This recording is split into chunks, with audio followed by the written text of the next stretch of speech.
Hello, everybody. This is Adam Elenbaas from Nightlight Astrology. It's August 2nd today, and I'm making a little video. I'm actually doing a live stream. I've hardly ever used YouTube Live before, but I'm going to try it today.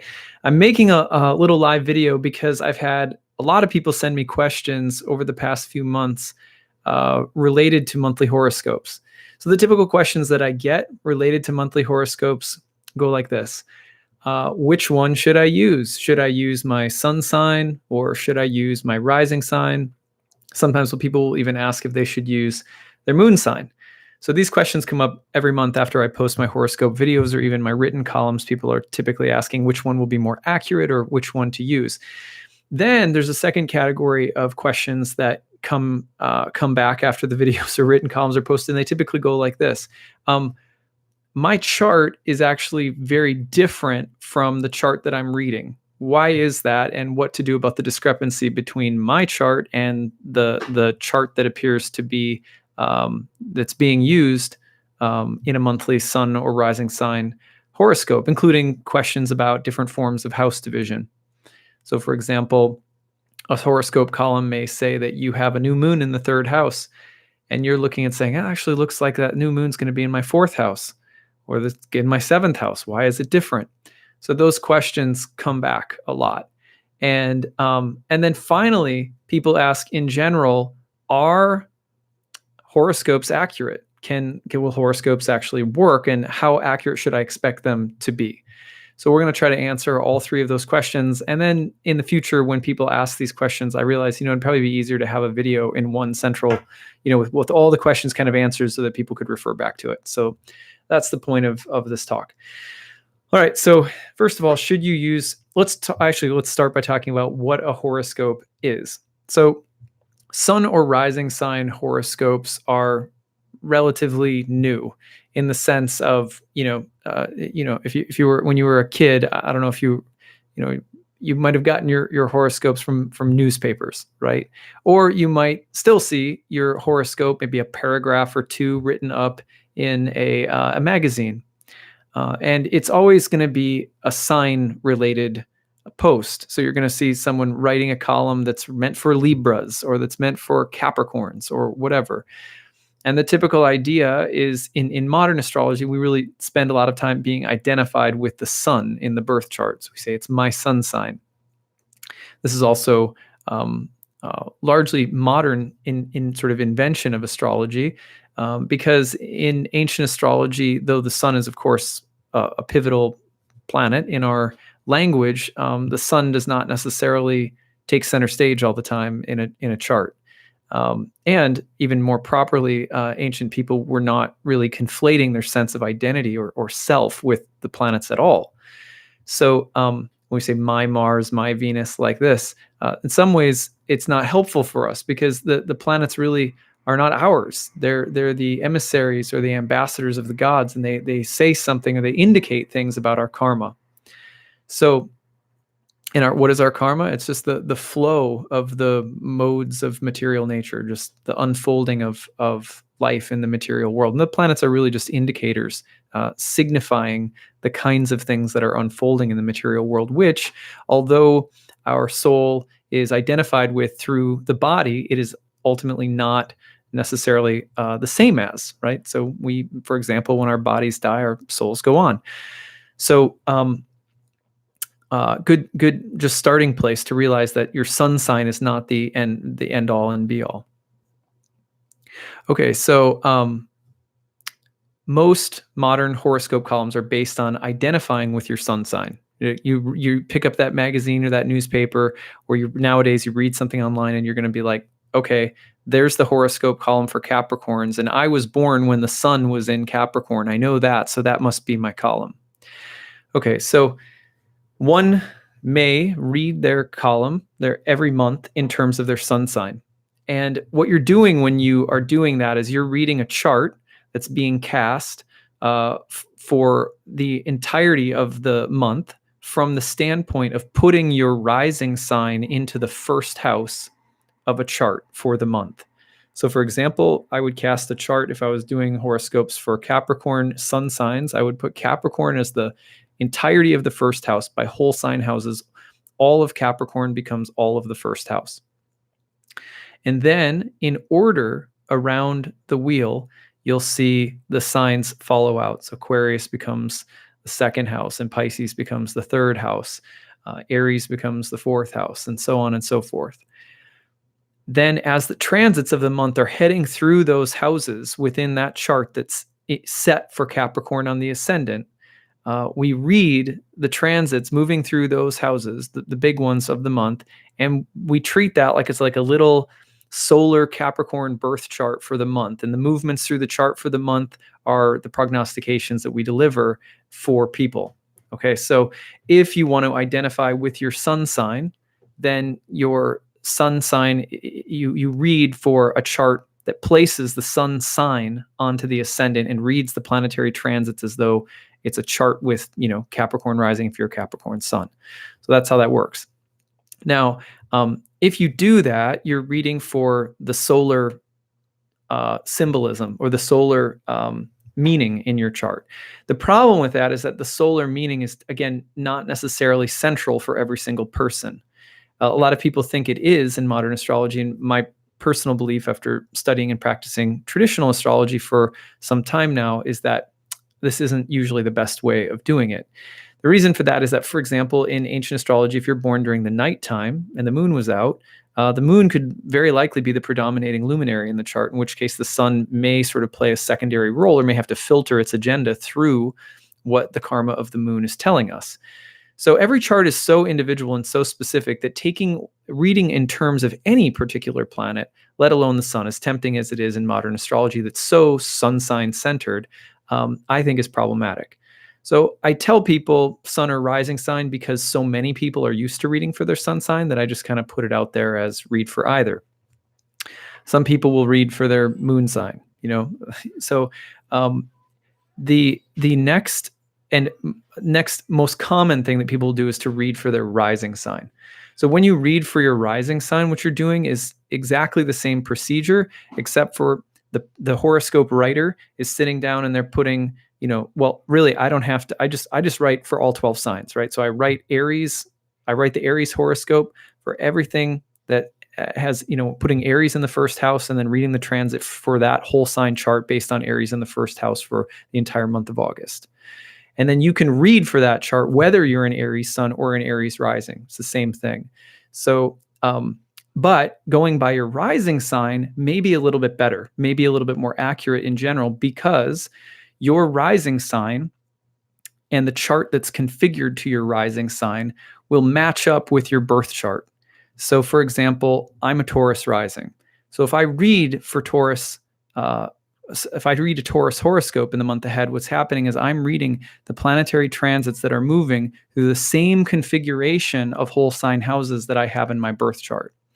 So that's the benefit, is that, every transit that's moving through my whole sign birth chart with Taurus rising, which is what I was born with, is actually matched up with where everything is at in my birth chart. Whereas if you read for your sun sign, you're taking all of the houses and reorienting them in terms of the sun.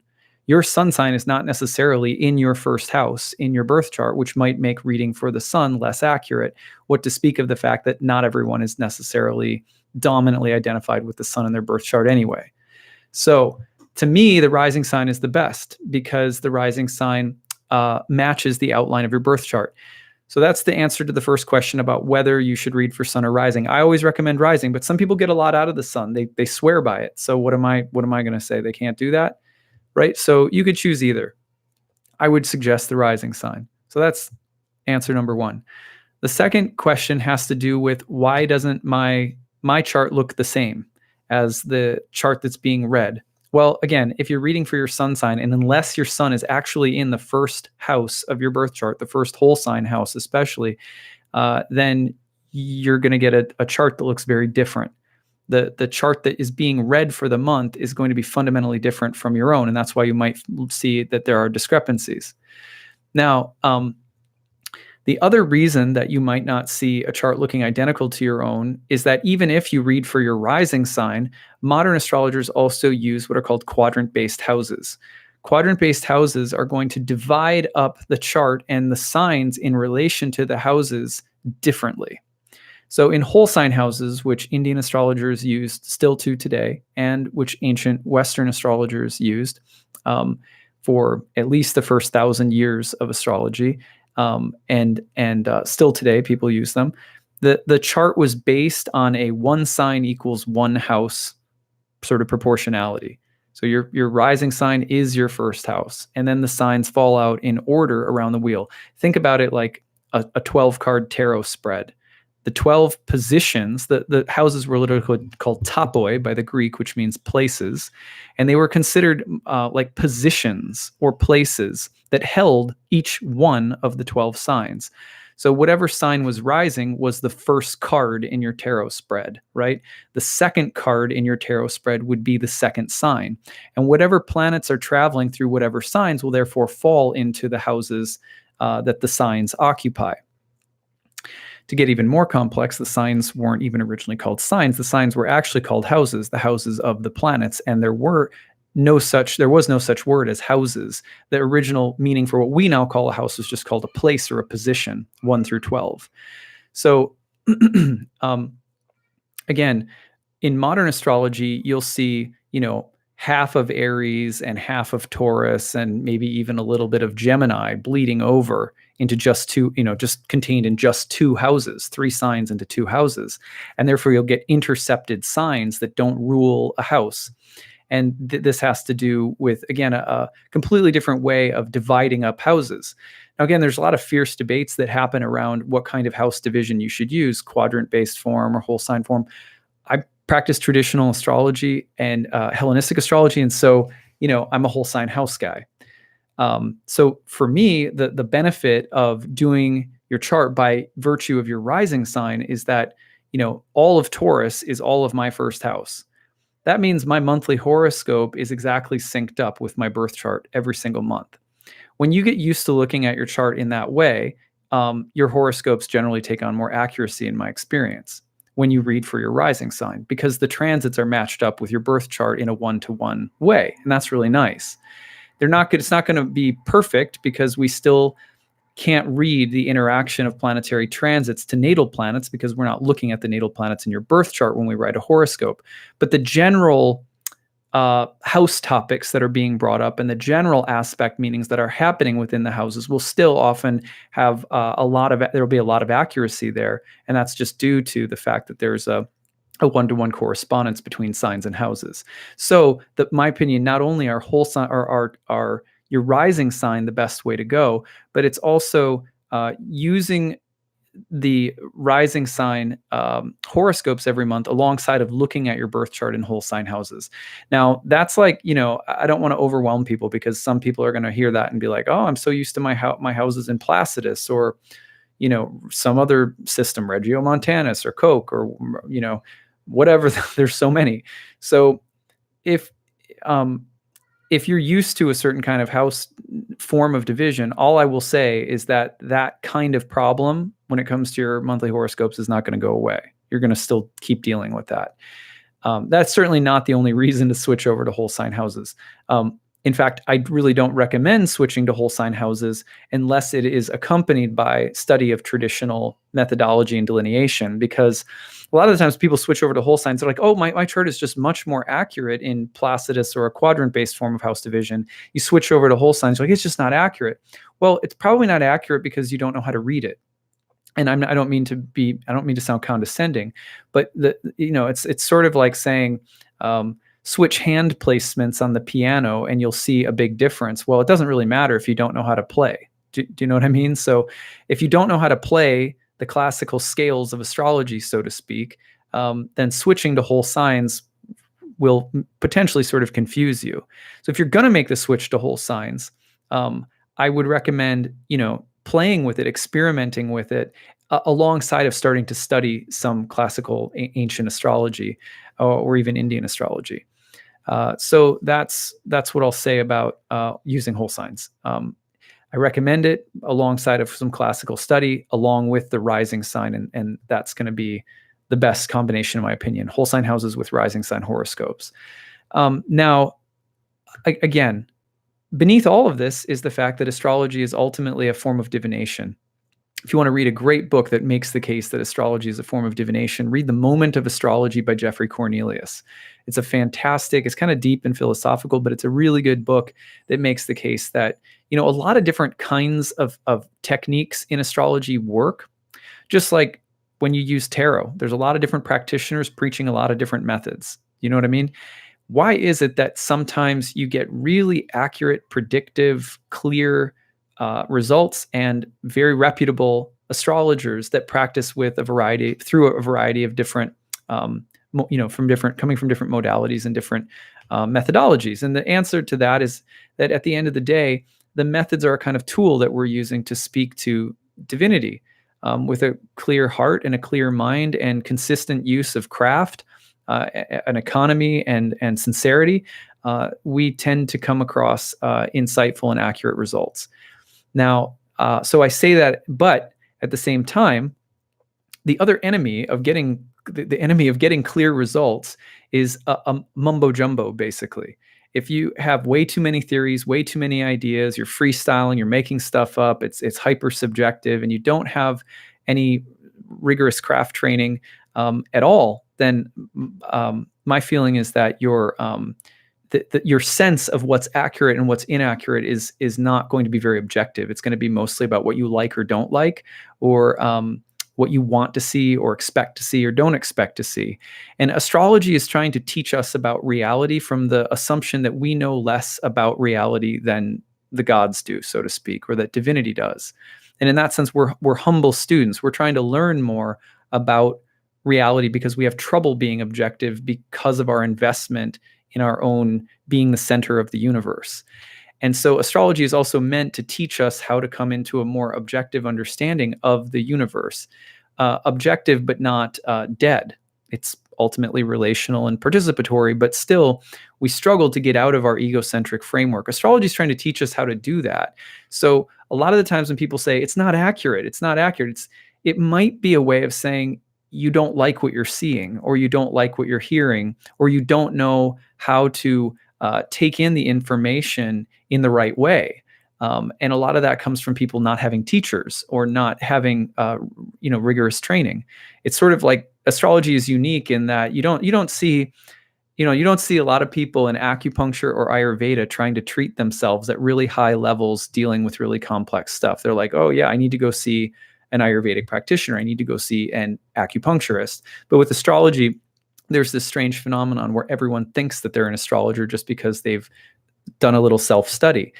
Really, you need teachers, and you need a huge amount of experience, and you need to study a lot of modalities and history and philosophy to really develop a better sense of whether or not you're being objective, or when you're falling into the trap of being subjective. It's very hard to read our own charts, right? So when I'm saying that, mostly because, again, every month someone will say, this doesn't feel accurate to me. I should read for this, or I should read for that, or I'm going to switch over and read to this sign or that sign. And a lot of that has to do with people trying to find something that fits what's going on in their head, the narrative, and it doesn't necessarily bring more clarity to do that. So that's an aside. Now, finally, the third question is people ask about accuracy. What can we do about the fact that sometimes horoscopes don't feel very accurate? I'm with you. In fact, for almost 10 years of my career, I never wrote monthly horoscopes because I didn't feel that they were that accurate. That's just honesty. I'm not going to lie. So there's a couple of reasons that I do horoscopes now that I sort of made the switch, and I'd like to try to be transparent about that. One is that I believe that horoscopes are sort of the gateway drug of astrology, right? Just being honest. I believe that astrology inherently is a deeply spiritual practice. It's a spiritual kind of ritual that comes into our life and helps us to see the archetypes and the eternal in our midst. And I think that's the real purpose of astrology. I don't really care so much about what's going to happen in my own future, because the more that you study any spiritual path, the more that the idea comes down to surrender, trust, and presence. And so investment in the anxiety about the future is certainly not what astrology is about. That being said, what astrology can do is help us to, as we see astrology predictively at work in our life, accurately describing the experiences and events, we start to recognize that there is a difference between the freedom of the spirit soul and the kind of, the domino stream of material life that's governed by a lot of laws, just like nature and just like gravity and everything else. In order to find real freedom, we have to do some differentiating between ourself as spirit soul with agency and the material world that we tend to get locked into in the domino stream. So the predictive purpose of astrology is really meant to help drive home the distinction between material freedom, which tends to entangle us in chains of consequences, and spiritual freedom, which is more about how we relate to experiences in the karmic bound material world. So in that sense, a horoscope tends to tap into an audience of people who are really invested in what's going to happen to them, right?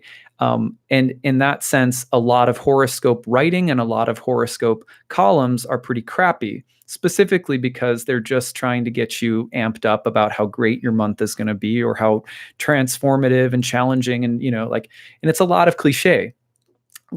Many horoscope writers will tell you, horoscope writing is like, you're just, in some ways, you're just churning out cliches every month based on different planets moving through different houses and using the most basic topics of those houses that can help, that will tap into the broadest possible themes so that you're hopefully hitting for the most amount of people, right?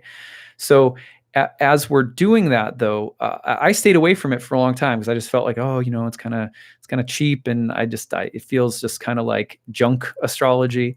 And then I started realizing that actually, my first interest in astrology came through sitting. When I was a kid, I used to have to go and get allergy shots.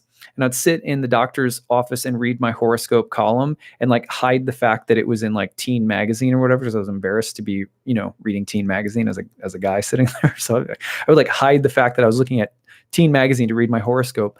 But I was interested in it. Something drew me to it, something about a greater cosmic plan, whatever, even though my interest was also really tinged with my own drama, like what's going to happen to me this month, So I was reflecting on it with different people in my life, different colleagues, and I was like, it is kind of a gateway drug, it kind of leads you gradually into validating that there is this greater cosmic machinery of karma at work, that there is such a thing as destiny, that there is such a thing as fate, that it pushes you toward the reality of the soul. And so for me, I want my purpose as an astrologer is to reach out to people and help them reconnect to the fact that they're an eternal spirit soul and that this is a divine cosmos. Because I think that's missing. I think, we lose sight of that, and it creates suffering in the world. It creates illusion and ignorance, and that, and a lack of love and empathy for one another and all sorts of stuff. So that's the reason I do astrology. And I like to do horoscope columns simply because I'm starting to do them now because I believe it reaches out to a massive amount of people who, we're all interested. I'm not trying to suggest that it's petty to look at a monthly horoscope either. When I'm doing my own, when it comes to Taurus rising, I'm always curious to see what's going to happen. I'm not above that. But of course, it took me some doing to realize that this was a way of reaching a broader audience and possibly bringing people in who weren't, necessarily ready to sit and listen to a huge, long philosophical talk like this, or they didn't necessarily want to listen to deeper philosophical musings about a Venus-Saturn opposition or the nodes of the moon or whatever. So how can you start piquing people's interest in this kind of material? I think horoscope columns for me, first and foremost, are about just drawing people in little micro doses, little 10-minute videos that just give you something for the month ahead that's cosmic, right? And if that's all it's doing, then great. However, I think that our monthly horoscope columns can also point people to doing some of the deeper inner work that we're doing as spiritual and psychological beings. So I think there's some benefit there. Not as much benefit, I will say, as your own birth chart and as study and reflection upon your own birth chart, or meeting and having a reading with a competent astrologer who you resonate with. So I think that's definitely above that in terms of quality of guidance. Because the truth is that no, it's not going to be accurate every month. No, it can't be. for a couple of reasons. One, it can't nearly be as accurate and specific as your birth chart. It just can't. It can't take into account the fact that Saturn's opposing your moon, or that, you've got a Venus return happening, or that, you've got some other thing happening that's pretty epic on your midheaven or whatever. It can't take into account all of those details. So that's one reason. The second reason, though, is, again, like I said earlier, the astrologer, like myself, when I look at the write my notes down and look at the chart, what I'm looking at is, what are the big transits for the month? There's a lot of transits happening every month. And so you have to narrow it down, unless you're going to do like an hour horoscope for every single person, which given the load of other things I do with astrology, I don't have time for that. I have very little time to craft these, in fact. So I just try to come up with stuff that's pretty general, but hopefully hits on some good themes. So let's say, for example, in this month, we have a new moon that's square to Uranus, toning the moon cycle ahead. We've got some trines from the sun and Venus to Jupiter. We've got a nice Venus cazimi, an interesting full moon opposed to a Leo stellium, and then a whole boatload of planets going into Virgo at the end of the month. That's painting with some broad strokes, right? So a lot of the times, astrologers are painting with some broad strokes for the month ahead because they're appealing to a broad audience whose individual birth charts they cannot see. This is a mass form of divination, right? So it's not going to appeal to I can't get to the specifics of you necessarily. But again, hopefully through the magic of astrology, the divinatory power of astrology, and I think especially, again, when you use your rising sign in combination with whole sign houses, it will match up closely enough. For example, in Taurus rising, new moon in Leo, that's my fourth whole sign house. That's home property house. There's a new moon there with Venus there and squaring Uranus in the first house. So I literally can't walk into my kitchen this month because it's closed down, because it's being remodeled, right? So, and my home is like trashed, because you can imagine displacing everything in your kitchen throughout a tiny little house. So, and with two kids, right? So my house feels chaotic, even though in this little place that's closed off, there's something beautiful happening. We're trying to make it look a little bit nicer. We're trying to get the house ready for sale, actually. But so you can see how my personal vibe is disrupted, Uranus in the first house, because of new activities happening in the house of home and property. Now, there are reasons in my chart that is so accurate this month that go beyond just the astrology of the month, right? There's specific transits happening in my chart that sort of amplify what that monthly astrology is saying. But that's going to happen for a lot of people. As long as we have the basic house outline correct around the wheel, then what you're going to see is that that new moon square Uranus, wherever it syncs up in your chart, if it's coinciding with any other kinds of big transits that are currently happening in your chart, that month's horoscope is probably going to be pretty accurate, especially if the astrologer grabs from the most basic and sort of general themes related to the houses the planets are transiting through. So if I see something happening in your third house, I might mention siblings. I might mention something happening in your daily workflow or the immediate environment with neighbors, or something like that. If something's happening in your 10th house, I just talk about career. There's a lot more to the 10th house than career. If I talk about your 7th house, I'm going to talk about marriage, but guess what? There's a lot more to the 7th house than marriage. I can't possibly cover the full range of topics available within one house or within one combination of planetary transits. So what you're doing is you're just trying to you're trying to create a story, a narrative, and you're also, as the astrologer, you're grabbing from the most general topics that you can and hoping that they'll hit. And they will hit most of the time if you stick with the most general themes. Second house, just stick with money. You could talk about diet in the second house. You could talk about your deeper values related to material goods or things or services in the world. You could, in the 8th house, you can talk about death. You can talk about taxes. You can talk about karmic penalties. You can talk about avoidance, fear, anxiety. You can talk about mortality. You can talk about impermanence. There's all sorts of things in the 8th house. If you go to the 9th house, right, there's a huge range of topics you can talk about. So narrowing it down, keeping it really general, and hoping that those main general themes hit with people. But you, as the consumer of the horoscope, what you're getting every month is basically a grab bag. You're very right that your horoscope is not going to sync up every month, right? It's just not. So don't be disappointed if it doesn't hit every month. The way that I think about it is like this. In the new age world, you'll see a lot of tarot practitioners online. And they're like, okay, I'm drawing 3 cards for, 2019. What's this year going to be like? And they flip up 3 cards. Well, you know what? 3 tarot cards can't possibly summarize what that year is going to be like for hundreds of millions of different people, right? Or however many hundreds of thousands of people might end up watching a video with a 3-card tarot spread pertaining to the year ahead. So we have to recognize this about divination also in general. Divination is not an objective. It's not like a hard objective science. So that means that not all divinatory readings are going to make sense for you, and they're not all going to make sense, for everybody at all times, basically. So, for example, in that case of someone casting 3 cards for 2020, there may be a sense in which that those 3 cards tap into something happening in the collective, but whose collective? Is there just one collective? You know what I mean? But sometimes we speak or act as though there's just one collective. Everybody's going through the same thing. Oh my God, this month is going to be so like this. Everyone's going to be going through stuff like this. It's really, really crappy divination, because there are many different kinds of collectives. There are many different groups of souls. There are many different kinds of karma.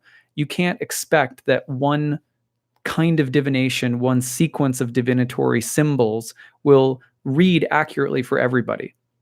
So just remember that, and so that way you don't feel like you have some black or white decision to make about whether sun or rising sign horoscopes are absolutely valid or not. They don't have to be absolutely valid. They don't have to be absolutely accurate. What I've found is this: if you want, again, my greatest accuracy is stick with your rising sign and whole sign houses, take it or leave it, or whatever you choose that feels like every month it's really hitting. And then what you have to do is you have to actually follow through and pay attention to the prognostications. It's not enough to sit down and read, take in a sun or rising sign horoscope, and then just be like, okay, well, that was great. That makes me feel good about the month ahead. So wow, is that resonant? No, the real test of whether a horoscope is resonant is whether or not the predictions around the dates predicted actually come true.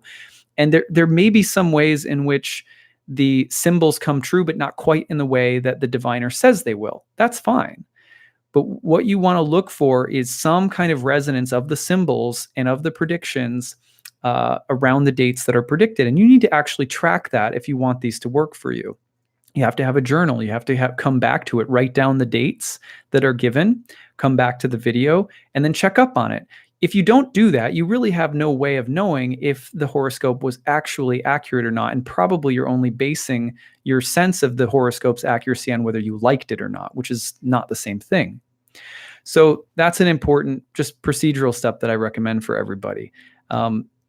Once you find that something is accurate, right? Like you're like, you know what? That was accurate. I read for my rising sign this month. That was really accurate. Not everything was accurate, but there were a few really accurate things in there. Okay. That's good. That's good for a general horoscope. So come back the next month and do it again and follow the same procedure. Do that for a year. Do that for 2 years. Then you'll be tapping into a stream of resonant. You'll start to resonate with the music of that particular form. And it's also specific to astrologers too. The astrologer is not totally separate from the astrology that's being given.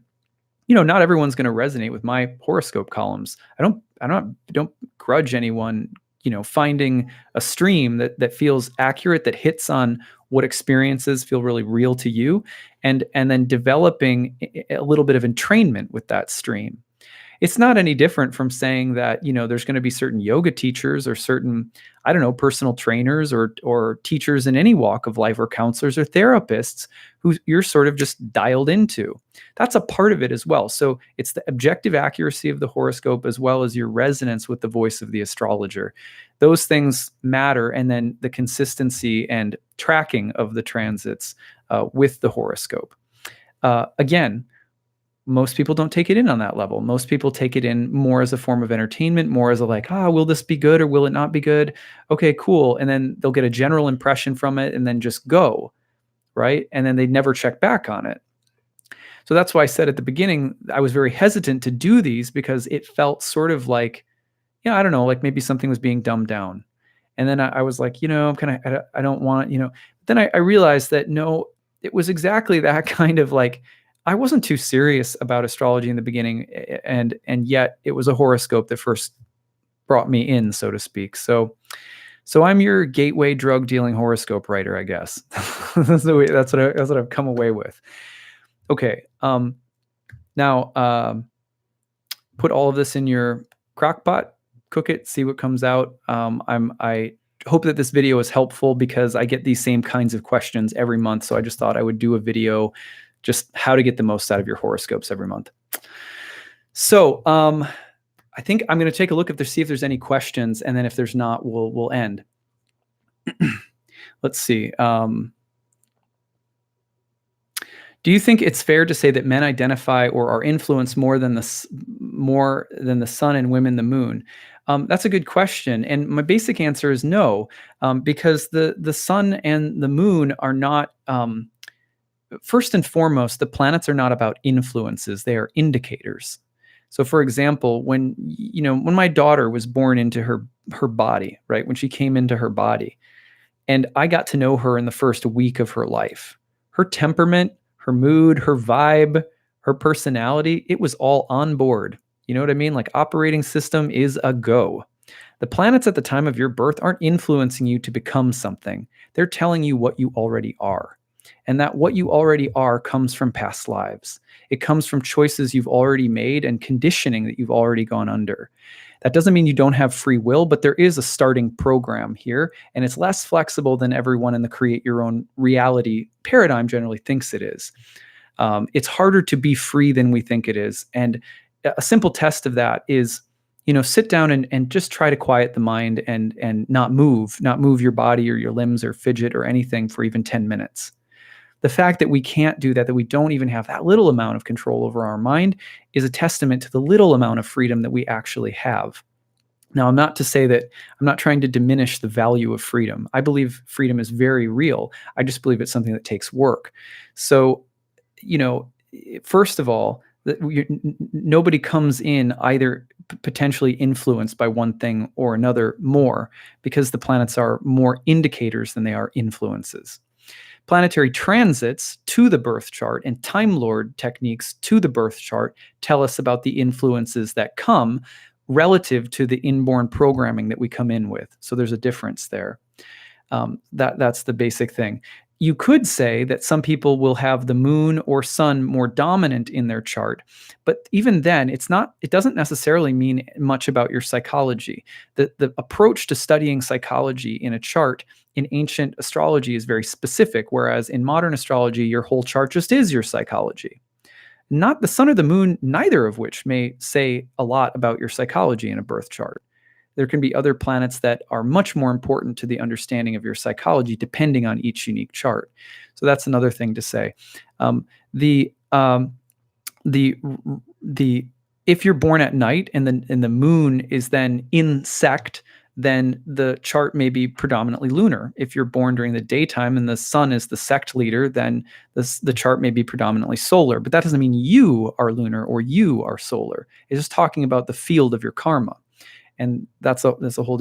So a lot of people don't realize how specific and sort of detail oriented both Indian and ancient Western astrology actually is.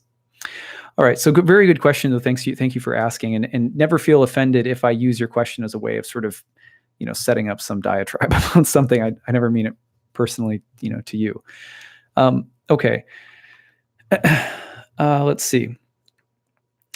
Can you repeat the name of the book, please? Yes, it was Jeffrey Cornelius, The Moment of Astrology. Let's see. Okay. This is really interesting. I only recently began to understand the houses and their true relevance with horoscope. It's so broad. It's fascinating. Yeah, most people actually don't have a great understanding of the houses as well. Like in modern astrology, people think that the meaning of the first house is the same as the sign Aries and the same as Mars. And the second house's meaning has to do with Taurus and Venus. And that's actually not at all true. There's a completely different set of astronomical rationale that are used to explain the topics of the houses. They don't have anything to do with the signs. And the planets that people typically associate with the houses are also not correct. There's a whole system called the system of planetary joys. And that's another way of looking at houses in relation to planets. But there's no inherent relationship between signs and houses, archetypally speaking. And that difference is actually really beautiful and super vivid to learn about. So come take my astrology class. Okay, let's see here. Annual perfections. No. Okay.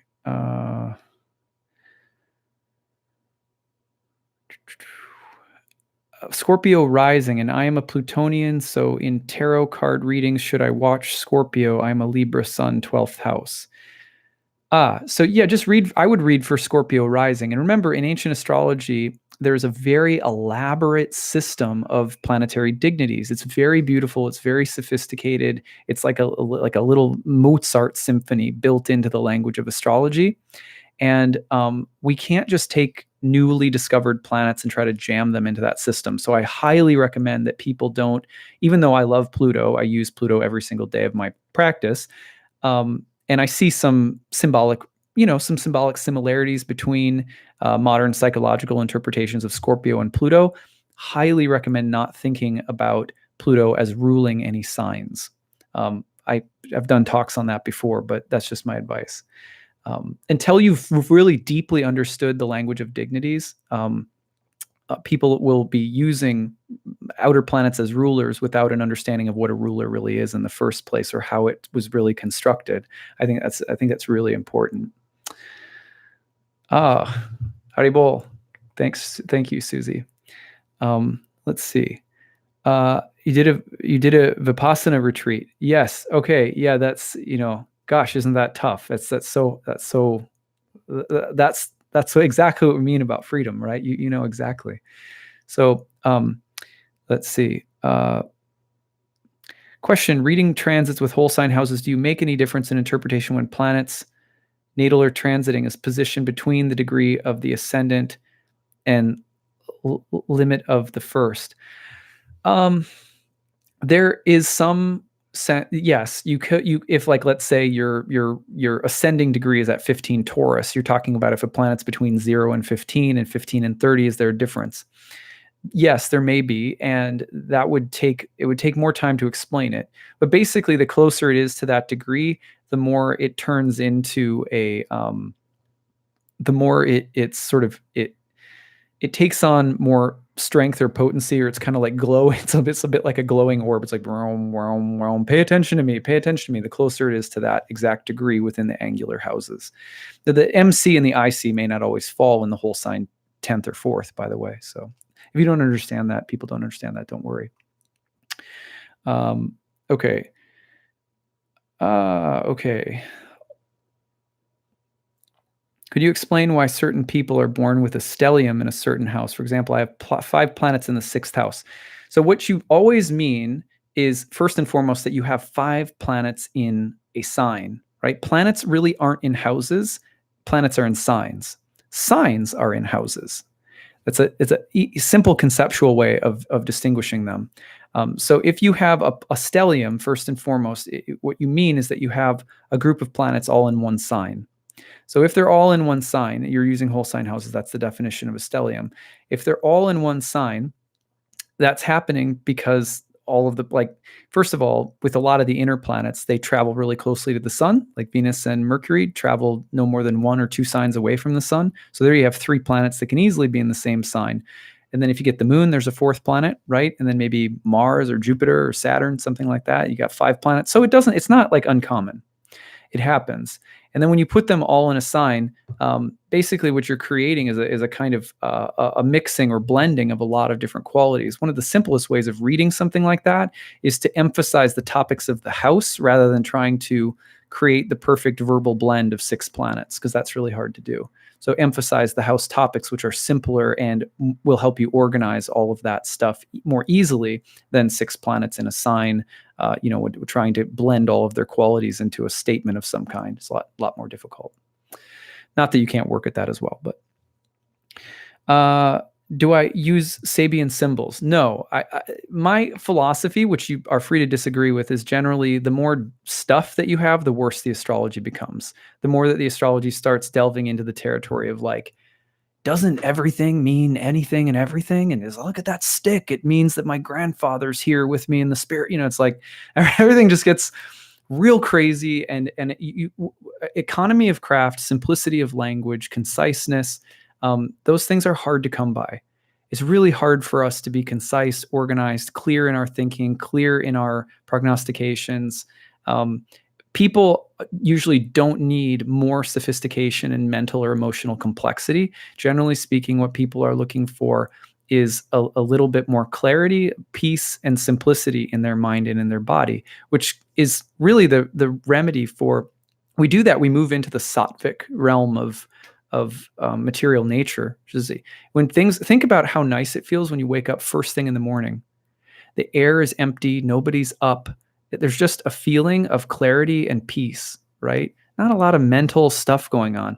So as soon as there's just like 17 asteroids and Sabian symbols and fixed stars and yodes and Solomon seals and all this, my personal opinion, I don't hide it. I would just say, like, my personal opinion is a lot of the time it just leads to mental muckiness. It doesn't necessarily help us. More stuff is not more accuracy. But that's my opinion.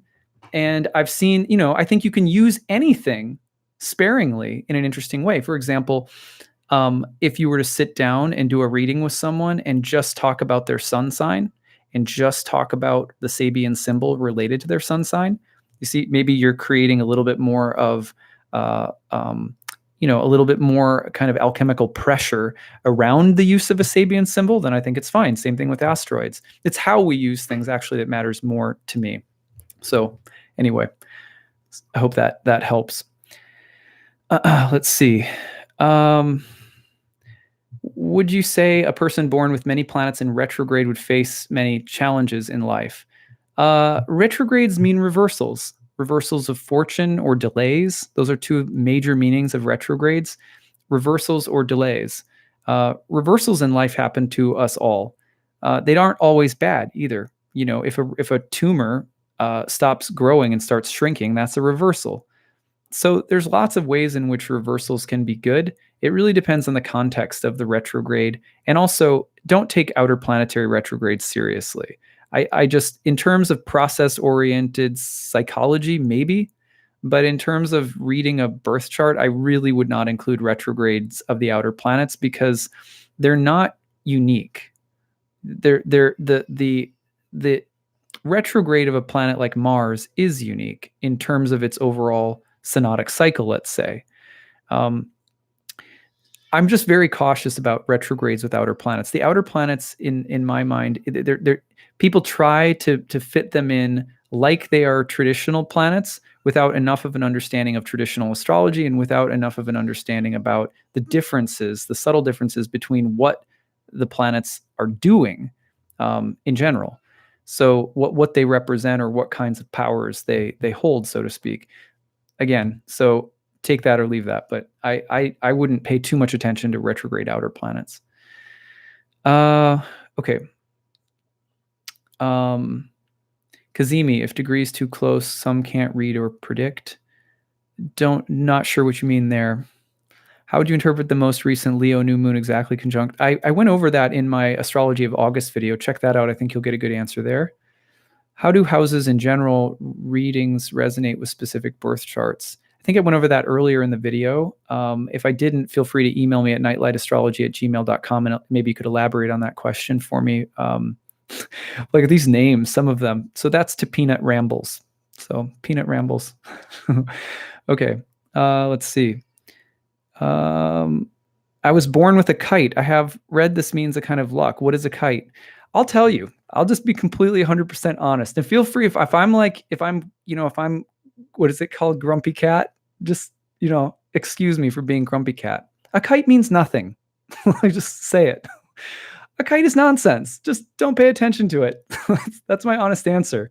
There's so many things that are made up that have no real basis in the history of astrology that to me are not really taking people in the direction of greater clarity about the karmic science, about what this is meant to do for us. So, and I could be wrong about that. I don't want to be too like absolutist about it. Maybe a kite means something. I don't think so. But a lot of modern aspect patterns to me they're just made up. And that doesn't mean that they didn't come from a place of inspiration or some, but my sense is that when people study traditional classical astrology, you find that astrology is most beautiful when it is simpler. When it's the same thing. It's like when people are learning a musical instrument, and you learn how to play a scale. It feels simple at first, and it feels kind of boring, right? It's like, oh, there's only 7 notes or whatever. But then eventually, as you get more and more and more familiar with that basic structure, all of a sudden, the permutations and combinations and possibilities within a small, what seems like a smaller frame, instantly become endless. And the amount of ways that we can combine and meaningfully use just the simpler traditional symbols are already super vast, and most people don't even have a good fundamental training about those things. Not that I'm like some level 10 either. It's just that having had more of that kind of training, I'm very passionate about this. So, and then I think more meaningful bridges to modern techniques can be made. All right. Are asteroids worth looking at? Yeah, in certain contexts, asteroids can be really interesting. I'm not a hater of asteroids either. In fact, I've had lots of teachers come out, 3 or 4, and teach in my programs about asteroids, and I've sat back and really tried to take in what people are doing with asteroids that I think is valuable and worthwhile. That's a whole separate conversation. In general, my feeling is like, again, it's sort of like I tell my students in my first year program, if you can take out the outer planets from your chart, if you can learn to see aspects without a million lines in your software program, and you can work on just being able to see aspects without lines coloring the chart and take out 3 or 4 additional symbols that tend to show up in every software program and work with just the basic 7, you're going to be so much better at astrology. You're going to see that it doesn't necessarily you don't need more things to say sophisticated, to make sophisticated judgments or prognostications in a birth chart. Even deeply sophisticated psychological work, you don't need a million things. So that's my general. You'll just hear me beating that drum a lot. Okay. Yes, Regina, thanks for that question. You're going to help me promote my new class. My next class, my year 1 Hellenistic Astrology class, starts on Saturdays, November 16th. So maybe I'll see some of you there. That program is from noon to 2 o'clock Eastern time on Saturdays, starting November 16th. It's a 1-year program. There's 30 classes plus 12 guest speakers, about 2 to 2.5 hours each. You can participate remotely or live in the webinar each week. That's a very structured program. There's lots of optional homework, lots of optional reading, bonus videos. It's a deep class, and we start from the ground up, building really from the basics of classical astrology. So this is not just the 3rd house equals siblings. This is, why does the 3rd house relate to siblings, and what astronomy actually forms that meaning, and what's the spiritual symbolism behind that meaning, and so forth. That you really one of the reasons that I came to study ancient astrology was because I literally couldn't find anyone that knew those answers. I was told to just memorize things. The 2nd house is this, the 3rd house is this, and you don't find really deep, solid rationale to teach you why you're doing what you're doing, and that you can't be really good at what you're doing unless you know why you're doing it. That gives you a deeper level of freedom with the craft itself. So that's kind of what I focus on in the program. You can check it out on my website at nightlightastrology.com on the courses page if you're interested. Okay, I think that's going to be just about it. And yeah, if you're a beginner, there's remedial material if you're very brand new that will help you. Otherwise, if you've been studying astrology for a while but you've never studied classical astrology, this is a great course for you as well. Okay. Am I familiar with the work of Gary Caton on Mercury? Yeah, I just had dinner with Gary in Michigan a few weeks ago at an astrology conference we were both speaking at. I don't know what he said about Mercury in particular, but I know he's a big Hermes guy. We share some similar interests. If you look at back in my archive videos, you'll find a 10-part series on the Hermetica, which explicates the philosophy of Hermes and how that's related in the ancient world to the philosophy of astrology. So I know Gary and I are passionate about that, probably in a similar way. Let's see. Return of Saturn. Let's see. Would you say you feel the same way towards decanates and decanate rulers as you do Sabian symbols? No, because the decans are classical. Like the decans are older than horoscopic astrology. There's something super legit about decans, to me anyway, that because you can study classical astrology and there are explicit, meaningful, specific ways to use them and integrate them. I think that they're a little bit. They're one of the add-ons that I'm more okay with. And even then, it's kind of like a practitioner. Like, okay, when my daughter, she has a doctor's kit, right? My daughter has this little cute doctor's kit. And she's like, "Daddy, you're sick, right? I need to, heal you with my doctor's kit." And I'm like, "Okay, yeah, I'm not feeling so good. Can you help me?" And she sits down, right? And she opens up the kit. And in that kit, there are literally like 20 different tools. And in order to fix me, in order to heal my cough, she has to use every single one of them, right? So I entertain that, right? Because I love my daughter and she's learning how to use all different kinds of things. She's curious about all of it. But I put this to you, no, no offense meant to my daughter, right? But like, I probably wouldn't want to see a real life doctor to solve a real life problem who had that approach. Do you know what I mean? I would want them to know which tool to use and why, and what the differences between the tools were, and stuff like that. So, so when it comes to whether it's decanates or fixed stars or asteroids or septiles or yods or whatever the hell it is, my feeling is that in modern astrology, and I say this self-reflectively because this is where I came from. When we start off learning, it's a little bit like that. It's a bit like we just have this big open chest of all these toys, and we're just like, let me just use all of them. And over time, we should refine that, I think. An economy of craft. It's not to say that any of the tools themselves are just fake or something like that. It's just, how are we using them and why do we need all of them? We're divinatory practitioners. You go to any, I spent 10 years studying ayahuasca shamanism back and forth in Peru and different traditions in the Amazon. The 3 different lineages that I worked with of shamans, and in different lineages, there are different tools, and there are many, many, many different tools. And some shamans specialize in specific kinds of rituals and specific kinds of plant medicines and so forth. So similarly, as practitioners, we should be interested in developing intimacy with the tools that we're using. That's the point. Intimacy breeds good results when it comes to divination. Splatter painting with stuff doesn't. That's the only point. Okay. I think that's it. I got tagged Peanut by a boyfriend, and I ramble in conversations. Peanut rambles. Well, that makes total sense then. Thank you. That makes sense. I'm partial to fixed stars, but only when they are directly on angles and personal planets. Exactly. There's also, like, you use something like fixed stars, you learn how to use them in very specific ways. That's exactly how I use them too. So I feel you on that one. Okay. Hello from Russia. Wow, that's awesome. Yeah. Okay, that concludes all that I have to say today. I'm at about an hour. I don't like to go much more than an hour on any of my videos if I can. So that's where I'll end it. Thank you for tuning in. I hope that this video was instructive, mostly on the horoscope questions, and otherwise these other questions that came up, I hope that they were interesting as well. This is kind of fun doing the live thing. I've only done it once or twice. Maybe I'll do it again sometime. Okay, thanks for listening, everybody. Take care. Bye.